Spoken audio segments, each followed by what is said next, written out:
ನಮಸ್ಕಾರ ಸ್ನೇಹಿತರೆ, ಜೀವನಕ್ಕೆ ದಾರಿ ಚಾನಲ್ಗೆ ನಿಮ್ಮೆಲ್ಲರಿಗೂ ಆತ್ಮೀಯ ಸ್ವಾಗತ. ಒಂದು ಕಾಲದಲ್ಲಿ ಕರ್ನಾಟಕದ ಒಂದು ಹಳ್ಳಿಯಲ್ಲಿ ರಾಮು ಎಂಬ ಹುಡುಗನು ತನ್ನ ಅಮ್ಮ ಅಪ್ಪನೊಂದಿಗೆ ಅತ್ಯಂತ ಬಡತನದಲ್ಲಿ ಬದುಕುತ್ತಿದ್ದ. ಅವರ ಮನೆ ಛಾವಣಿಯೇ ತುಂಡಾಗಿ ಬಿದ್ದಿತ್ತು. ಊಟಕ್ಕೂ ಏನೂ ಸಿಗುತ್ತಿರಲಿಲ್ಲ. ಶಾಲೆಗೆ ಹೋಗಬೇಕಾದ ವಯಸ್ಸಿನಲ್ಲಿ ರಾಮು ಎತ್ತಿನ ಗಾಡಿ ಹೊಯ್ಯುತ್ತಿದ್ದ. ಆದರೆ ರಾಮುಗೆ ಒಂದು ದೊಡ್ಡ ಕನಸು ಇತ್ತು. ನಾನು ದೊಡ್ಡವನು ಆಗಬೇಕು, ನನ್ನ ತಾಯಿಗೆ ಐಶ್ವರ್ಯಭರಿತ ಬದುಕು ಕೊಡಬೇಕು.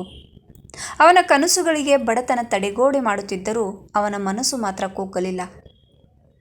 ಶಿಕ್ಷಕನ ಸ್ಫೂರ್ತಿದಾಯಕ ಮಾತು. ಒಂದು ದಿನ ಹಳ್ಳಿ ಶಾಲೆಗೆ ಒಂದು ನೂತನ ಶಿಕ್ಷಕರು ಬಂದರು. ಅವರು ಮಕ್ಕಳಿಗೆ ಕೇಳಿದರು, ನಿಮ್ಮ ಜೀವನದಲ್ಲಿ ಏನಾದರೂ ದೊಡ್ಡ ಕನಸು ಇದೆನಾ? ಅವರು ಪ್ರತಿಯೊಬ್ಬರಿಗೂ ಕನಸು ಕೇಳಿದಾಗ ರಾಮು ನಿಸ್ಸಂಕೋಚವಾಗಿ ಹೇಳಿದನು, ನಾನು IAS ಅಧಿಕಾರಿಯಾಗಬೇಕು, ನನ್ನ ಹಳ್ಳಿ ಹೆಮ್ಮೆ ಪಡುವಂತೆ ಮಾಡಬೇಕು. ಆ ಮಾತು ಕೇಳಿದ ಶಿಕ್ಷಕರು ಸ್ಮಿತಹಾಸ್ಯ ಮಾಡಿದರು. ತಮ್ಮ ಹೃದಯದಲ್ಲಿ ಆಶ್ಚರ್ಯ ಮತ್ತು ಗೌರವವನ್ನು ಹೊಂದಿದರು. ಅವರು ರಾಮುವಿಗೆ ಪುಸ್ತಕ ಪಾಠಗಳ ಜೊತೆಗೆ ಆತ್ಮವಿಶ್ವಾಸವನ್ನು ನೀಡಲು ಪ್ರಾರಂಭಿಸಿದರು. ಪಾಠದ ಬಳಕೆ, ತಾಳ್ಮೆ, ಶ್ರಮ ಮತ್ತು ಧೈರ್ಯ. ರಾಮು ದಿನವಿಡೀ ಕೆಲಸ ಮಾಡಿ ರಾತ್ರಿ ಬೆಳಗಿನ ಜಾವವರೆಗೆ ಓದುತ್ತಿದ್ದ. ಲೈಟು ಇಲ್ಲದ ಕಾರಣ ದೀಪದ ಬೆಳಕಿನಲ್ಲಿ ಓದುತ್ತಿದ್ದ. ತಾಯಿ ದಿನವೂ ಬಡತನದ ನಡುವೆ ಮಗನ ಹಸುವಿಗಾಗಿ ಇಡೀ ಹೊತ್ತು ದುಡಿದಳು.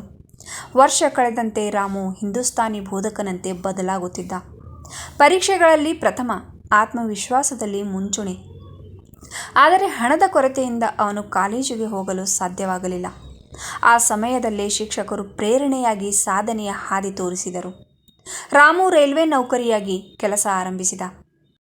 ಅಲ್ಲಿಯ ಕೆಲಸದಿಂದ ಬಂದ ಹಣದಿಂದ ಓದುವ ಖರ್ಚು ತುಂಬಿದ. ಯಶಸ್ಸಿನ ಕನಸು ಸಾಕಾರ.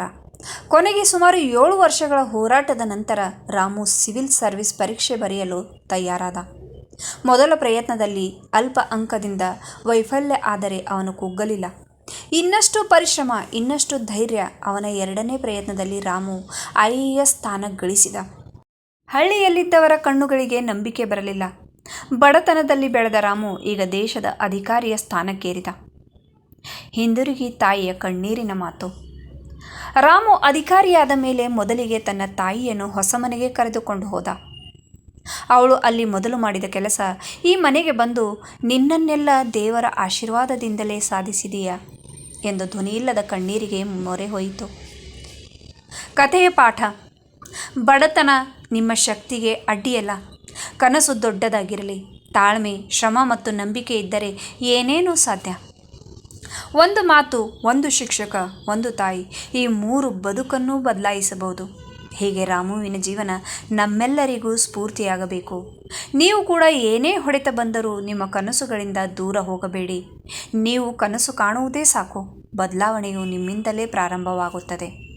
ಸ್ನೇಹಿತರೆ, ಇವತ್ತಿನ ಈ ಕತೆ ನಿಮಗೆ ಪ್ರೇರಣೆ ನೀಡಿದ್ದೇ ಆಗಿದ್ದಲ್ಲಿ ವಿಡಿಯೋಗೆ ಲೈಕ್ ಮಾಡಿ, ಶೇರ್ ಮಾಡಿ ಮತ್ತು ಚಾನಲ್ ಮೇಲೆ ನೀವು ಹೊಸಬರಾಗಿದ್ದರೆ ಪ್ಲೀಸ್ ಚಾನಲ್ಗೆ ಸಬ್ಸ್ಕ್ರೈಬ್ ಮಾಡಲು ಮರೆಯದಿರಿ.